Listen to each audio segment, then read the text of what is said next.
Hello everyone, this is Rebecca from We Expats TV again. So today we are going to talk a little bit about how to rent an apartment in Japan and some of the tips that you should cover before getting an apartment in Japan. So this content is not only for foreigners living in Japan, but also for those of you who are actually planning on coming to Japan. Because for myself, when I came to Japan almost 2 years ago, I had a very hard time finding a new apartment because I didn't know anything about it. So we would like to prepare you guys for a better living experience and also a better, smoother transition coming to Japan with this video. So first of all, you're probably thinking about why are we talking about renting an apartment in Japan? Is it really that big of a hustle to find one in Japan? The answer is yes. So I think a lot of us are actually thinking, so renting an apartment in the United States or somewhere else in the world, it's not a big deal. It's just you go to a realtor or you don't even go to an agency. You just go to the management company of the apartment and then sign a contract and you're done. But in Japan, there's actually much more work to find an apartment and much more money that you have to prepare for paying for the first time.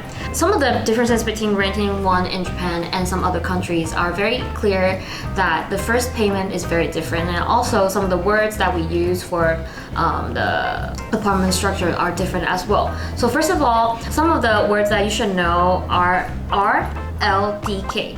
So these four words are very important in finding a Japanese apartment, and then you should definitely know what each means. So R stands for room, L stands for living, and D stands for dining, K stands for kitchen. And you were probably, some of us who read shoujo manga or who are interested in Japanese dramas probably know what LDK means. That means that this is possibly the most typical in the most countries, and this is the apartment that we have in mind, that you have one living room, one dining room, one kitchen, and they're all separated. But since Japan is a smaller country comparing to a lot of other countries that you are probably watching this video from, so there are some quite specific and special structure that they have in Japan. So first of all, 1R, that means it's literally one room. And what does one room mean? It means that other than the bathroom, there's only one room, which means the bedroom and your kitchen are in the same space. And thinking about kitchen in the same space, you're probably thinking, how do people live like that? Do you smell your ramen all the time? Yes, you do. So that's actually a very typical kind of apartment style in Japan, because especially in Tokyo, because Tokyo is such a saturated city with so super crowded and very expensive. So a lot of the new grads or students would choose the one room style for their apartment. And the second one, 1K.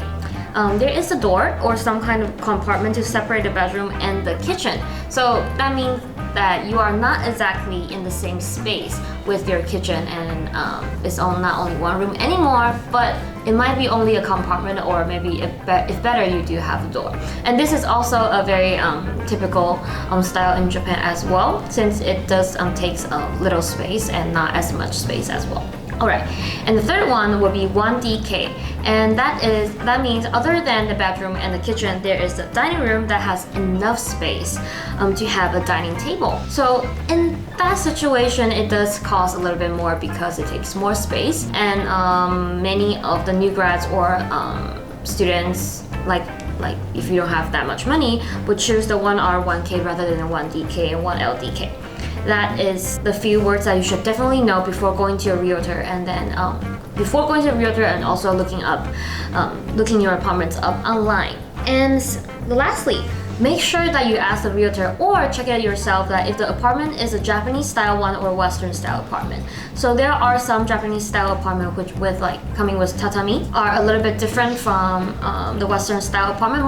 Most of them are definitely Western style, but some of them are Japanese style too. So definitely check that as well. And second, that would be the measurement. So the measurement in Japan is different from a lot of countries, which means ichijo means 1.62 square meter, and ichitsubo means 3.3 square meter, almost, maybe not exactly the amount, but it's almost 3.3 square meter. Right, so you will get to see that, let's say 6jo or maybe 5jo on the madoritsu, which is the structure, the print of the apartment structure. So that's something that you get to know how big is your apartment, and that's something definitely you should get to know before signing up any kind of contract. If you're actually not doing apartment hunting in Japan, definitely look through and then take a look at not only the total measurement of the apartment, but also how big is the actual living space for your bedroom. Alright. Lastly, one of the biggest problems for finding an apartment in Japan is the first payment. So the first payment is something really special in Japan that a lot of us are probably thinking, well, the first payment is the deposit and then you're getting it back anyways, or it's the key change fee. You're not getting it back, but it's only probably gonna cost $100 or something. But finding an apartment in Japan is very notorious for its first payment, because other than a deposit, most likely you're paying the gratitude money, which is the reikin, for your landlord. And it depends on which part of the town or which area that you are looking for your apartment, and the amount of the gratitude money will be different. So the more popular the area is, it usually takes more, they actually takes more money from you regarding to the gratitude money. And other than that, there is the service fee for the realtor, the key exchange fee, management and maintenance fee, and also some other payments such as fire insurance that you have to pay at first. And for us foreigners finding a apartment in Japan, we also need a Japanese guarantor or a Japanese resident who are been here in Japan for more than 5 years or 10 years, and they have a actual stable income.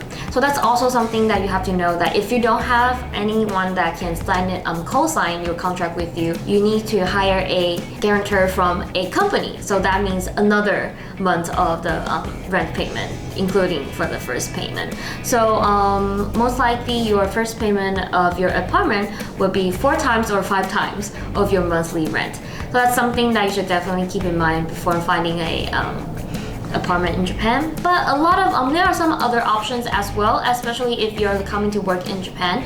Definitely check it out with your employer and see if you have any employee discount for the realtor, and it's usually like 50%, or sometimes it can be free as well. Alright, so you're probably wondering what is the average monthly rent in Tokyo. So we actually took a questionnaire from our company's employees on the other video. But so for our company, and we are located in Shibuya, and most of the employees are about 20 to 30 years old, and most of us are living like maybe 2 stations or 3 stations away from the Shibuya station. So the average of everybody's monthly rent would be 8,000. So that would be 80,000 yen. And if you think about, like, most likely it's gonna be one room. You can probably have an idea it's pretty expensive in Tokyo, like regarding to the space you actually have. But if you, on the other hand, if you think about it, it's actually pretty hard to live by yourself. And that's say, for my experience, it's most of my friends in Los Angeles are still room sharing. So if you compare Los Angeles to Tokyo, Tokyo is actually not that bad. But if you're thinking about like comparing Tokyo to other parts in Japan, Tokyo is probably a bit incomparably pretty expensive in that way. So I'm gonna ask my coworkers regarding to what kinds of apartment they have right now. So take a look. 川島さん、はい、今の家賃はおいくらですか？今78,000円です。渋谷から何駅ですか？電車で25分ぐらいです。わかりました。ありがとうございます。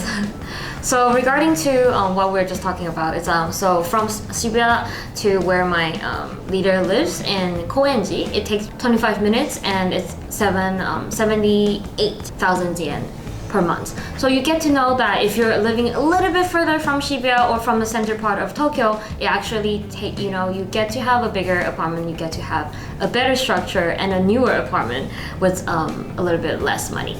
And lastly, other than finding an apartment in Japan, we would definitely recommend you guys to live in a share house, or sometime nowadays the social apartment is very popular in Japan as well. So if you guys are interested in share house and social apartments in Japan, comment below and let us know if you want to know more about the social apartments and the share house, so we can actually film something about it as well. So hopefully this video gets kind of show you a little bit about finding a new apartment in Japan, and let us know if there's other things, any other living tips that you want to know from us as well. Comment below. Alright, don't forget to subscribe and thumbs up.